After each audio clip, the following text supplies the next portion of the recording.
Morning even आज चाहिँ हामी 24 मगर दिवसको अवसरमा आज ब्लड डोनेसन कार्यक्रम छ। त्यो ब्लड डोनेसन कार्यक्रममा चाहिँ आज म पनि ब्लड डोनेट गर्नको लागि आएको छु।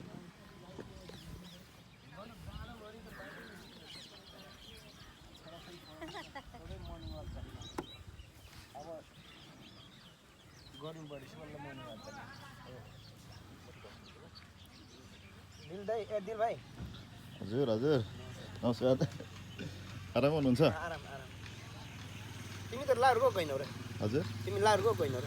जाने भनेको जानै नसकेको हो। ए बाबु तिमीले उस अहिले मैले फोटो खिचौँ ल? हजुर खिच है। हुन्छ हुन्छ।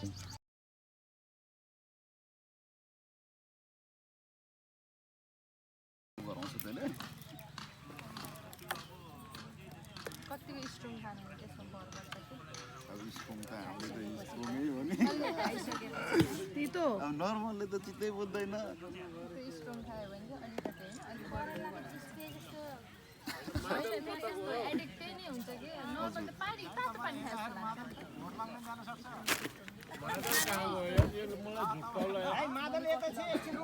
मादलले भुलाउने भयो त्यही 40-50 मा त आफ्नो खतरो खतरो आएको खाँदा एकैछिन बढ्यो यताको पनि गर्दै गरौँ हजुरको मात्रै गरौँ। कति राम्रो सरको बिपी धेरै बसेको नगरेको पनि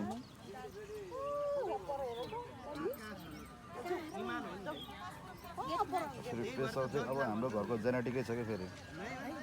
हजुर एकछिन बस्नु बढेछ।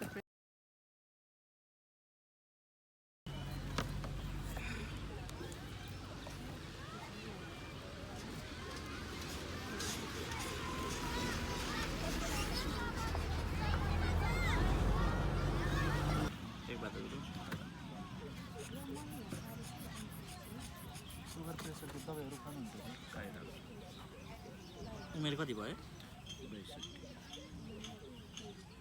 सुगर प्रेसर औषधि खानुहुन्छ? केही समस्या चाहिँ देखेको छ त? पिसाबहरू पोल्ने, टाउको दुख्ने, पेट पोल्ने केही छैन है? 120/70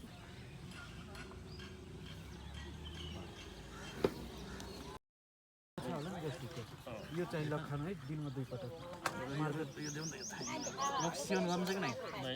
गर्नु न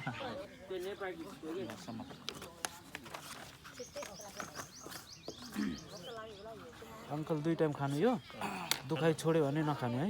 खाना पछि हजुर यो चाहिँ 2 पटक दिनमा खाने।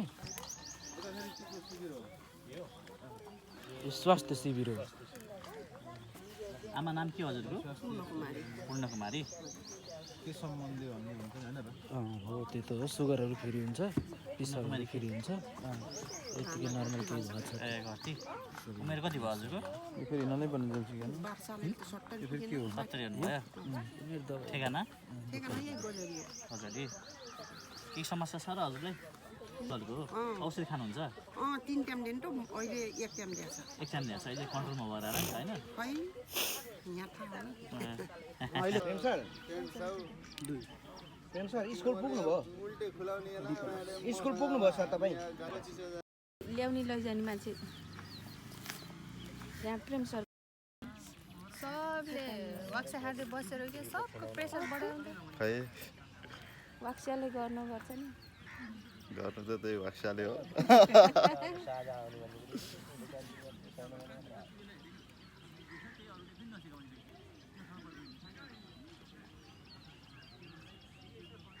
वाक्सा फेरि हाम्रो त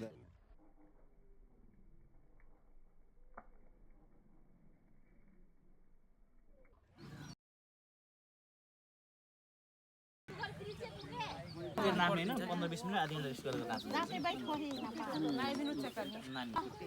नानीहरू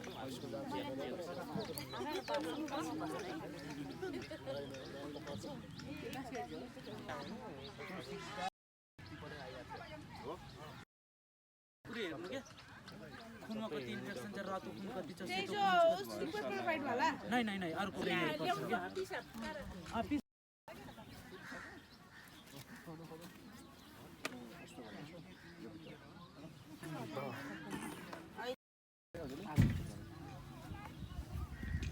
ठिक छ यिनको चाहिँ टिकटकलाई सही हुन्छ कि पहिला दिन भएन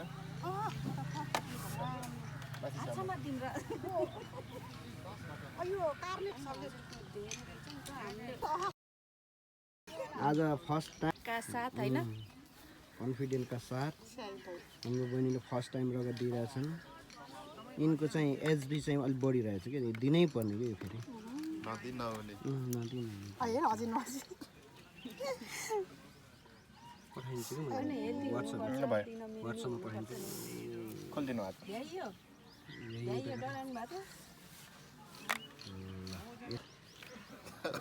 ब्लड दिँदा पनि रुनु छ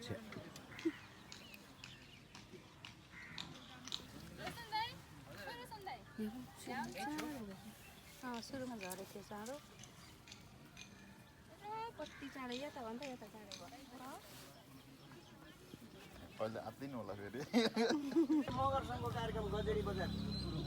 चाहिँ नहुँदो ब्लड डोनेट गरिसक्यो अब भोलि निस्किनु पर्ला बाहिर